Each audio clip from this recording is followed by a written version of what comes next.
Heading into this third fight with Gennady Golovkin, Canelo was what you would call a definitive favorite. He's going in at like a 5 or a 6-1 favorite on this one. And look, let's be honest with each other. He's earned it.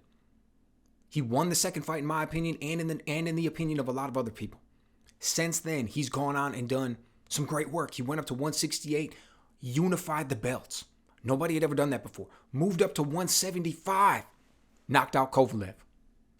Went over and challenged Bivol. And even though he lost, he gave that man a good fight. Did everything that he could to win.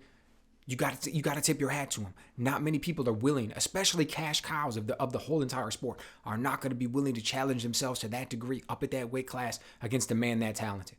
But Canelo did. So he's heading into this fight with Triple G, an older Triple G, and he's a significant favorite. But we got to ask ourselves a question here, okay? What if Canelo loses?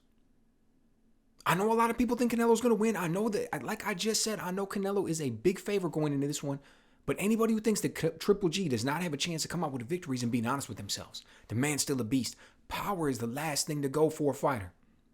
And Triple G has an incredible punch. So let's just ask ourselves for a question, back up, stop, and say, let's not automatically assume that Canelo's going to get the victory. Now, let's not automatically assume that he's going to walk away with this one. We're already thinking about what he's going to do in May. Let's stop for a second, pump the brakes, and think, what if Canelo loses this fight? And that's an interesting question. Okay? Because if Canelo loses this fight, we got to go back and we got to ask ourselves about the first one. I'm a guy who thought Canelo lost the first fight. Thought he won the second, lost the first, so now he loses 2 of the 3. Does that make Triple G a better fighter than him? The fights were contested at both 160 and 168. And Triple G would have come out with 2 of the victories in a lot of people's eyes should he get this third one. Moves up to 175, knocks out Kovalev. Kovalev had already been a beaten fighter. We had already seen what Andre Ward did to him. So when Canelo goes out there, even though he was the much smaller man, right? Started his career, 147, moves all the way up to 175. Incredibly impressive victory.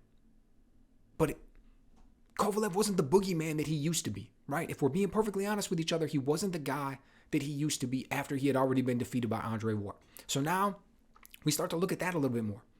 Now, all of a sudden, we look at the loss against Bivol and we think, maybe Bivol wasn't coming out there and doing something great.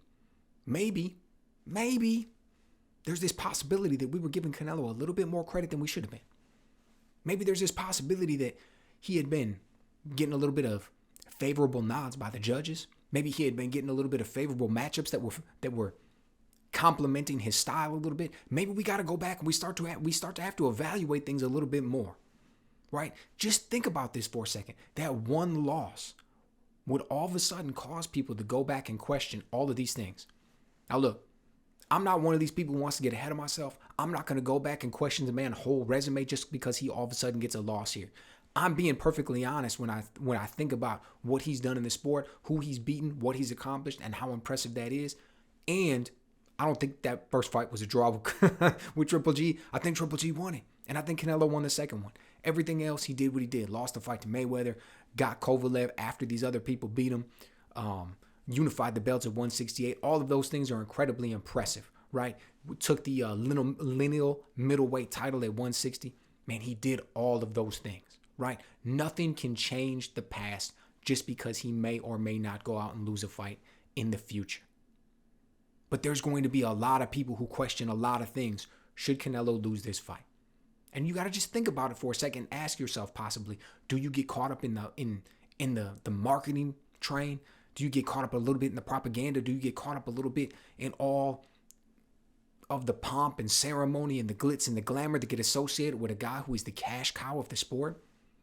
Or do you just sit out there and look at everything that he's accomplished? And if you really look at the hard work that he put in the ring, if you look at how active he's been, if you look at his resume and what he's done, incredibly impressive.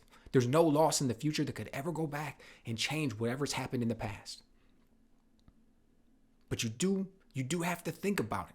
You do have to question yourself for a second and ask, what's it going to mean if Canelo goes out and loses this fight? Who's he going to fight next? Is he going to clamor for a fourth fight with Triple G? Is he still going to be interested in moving back up to 175 and trying to clean up the mess that he made with Bivol? It'd be a fascinating thing. It'd be fascinating, man, because there's a lot of people who have already basically checked this as a win in the box for Canelo. And I think they may be getting a little bit ahead of themselves. So let me know what you guys think. If Canelo loses this fight, what's it do for his resume? Or I should say, if Canelo loses this fight, what's it do for his legacy? And do you think Triple G really has a shot of coming out with the victory on this one? Let me know what you guys think.